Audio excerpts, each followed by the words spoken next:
இது வந்து நமக்கு தெரிஞ்சதுதான். ஏற்கனவே நான் நிறைய இடங்கள்ல பேசும்போது அததான் சொன்னேன். திமுகவை பொறுத்த வரைக்கும் அவங்க வந்து ஆட்சியில் பங்கு அப்படின்றதுக்கு என்னைக்குமே அதிகாரத்தில் பங்குக்கு ஒத்துக்க மாட்டாங்க. ஏன்னா அவங்களோட பாலிசி, லாங் ஸ்டாண்டிங் பாலிசி என்ன அப்படின்னா மத்தியில் கூட்டாட்சி, மாநிலத்தில் சுயாட்சி அப்படிங்கிறதுதான். சோ அதிகார பகிர்வுக்கு வாய்ப்பே இல்லை அப்படிங்கிறது திமுகவினுடைய கடந்த கால நிலைப்பாடு. இப்பவும் அதே நிலைப்பாடு தான். அதுல இருந்து எந்த மாற்றமும் இருக்காது. அதைத்தான் இன்னைக்கு முதலமைச்சர் சுட்டிக்காட்டி பேசியிருக்கிறார். இது காங்கிரசுக்கும் தெரியும் அப்படின்னு சொல்லியிருக்காரு. அப்போ கனிமொழி நேரடியாக ராகுல் காந்தியை சந்தித்த போது இது குறித்த பேச்சுவார்த்தைகள் எல்லாம் நடந்திருப்பதற்கான வாய்ப்புகள் இருக்கிறது. காங்கிரஸ் அதிகாரத்தில் பங்கு கேட்கிறது அப்படின்னு நம்ம நிறைய இடங்கள்ல நம்ம பேசிக்கிட்டே இருந்தோம். காங்கிரசினுடைய சில மூத்த தலைவர்கள் சமூக வலைதளங்கள்லயும் சரி, சில மேடை பேச்சுக்கள்லயும் சரி, எங்களுக்கு அதிகாரத்தில் பங்கு வேணும் அப்படின்னு சொல்லியிருந்தாங்க. ஆனா என்னை பொறுத்த வரைக்கும் நான் கேள்விப்பட்டது என்னன்னா, இந்த கூட்டணி இன்டாக்டா தான் இருக்கு. இது இப்ப வந்து நம்பர்ஸ்லயும் மற்ற அக்ரிமெண்ட்லயும் தான் இங்க வந்து சிக்கல் வந்திருக்கு.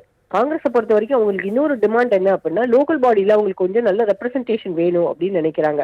ஏன்னா லோக்கல் பாடி ரெப்ரசன்டேஷன் இருந்தா மட்டும்தான் அவங்களுக்கு கிராஸ் ரூட் லெவல்ல கட்சி வளர்ப்பதற்கான வழிகள் இருக்கிறது.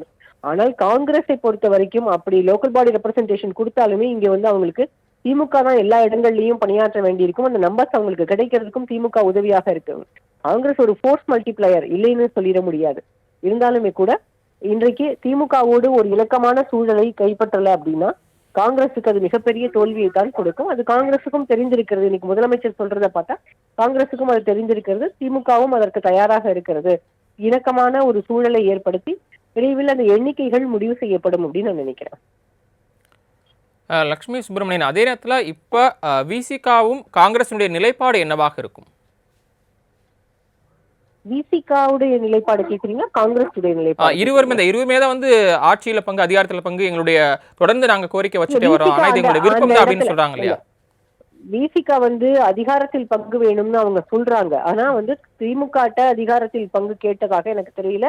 அப்படி ஒரு எண்ணம் அவர்களுக்கு இப்போதைக்கு இருப்பதாகவும் தெரியல. ஒருவேளை எண்ணிக்கைகளை அதிகரிக்க சொல்லி விசிகாவும் கேட்கலாம். காங்கிரசுக்கு எண்ணிக்கைகள் அதிகரிக்கப்பட்டால் விசிகாவும் எண்ணிக்கைகளை அதிகரிக்க சொல்லி கேட்கலாம். அதற்கு வாய்ப்புகளும் இருக்கிறது. ஏன்னா எல்லாரையும் அகாமடேட் பண்ணணும்னு நினைக்கிறாங்க டிஎம்கே.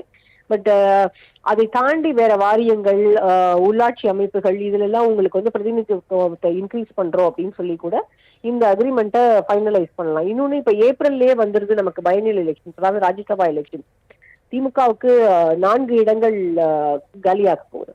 அந்த 4 இடங்கள்ல கூட்டணி கட்சிகளுக்கு ஒரு 2 இடங்கள் கொடுத்தாலுமே கூட அது திமுகவிற்கு இந்த 2026 தேர்தலில் அவங்க தனி மெஜாரிட்டி ஆட்சி அமைக்கணுங்கிற அவங்களுடைய எண்ணங்களுக்கு ஈடு கொடுக்கக்கூடியதாக அந்த அக்ரிமெண்ட்ஸ் கூட உங்களுக்கு ஹெல்ப் பண்ண முடியும்.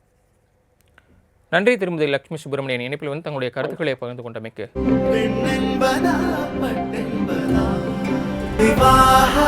மணப்பெண்ணின் பிரத்யேகமான திருமணம் விவாஹா தி சென்னை சில்க்ஸ்.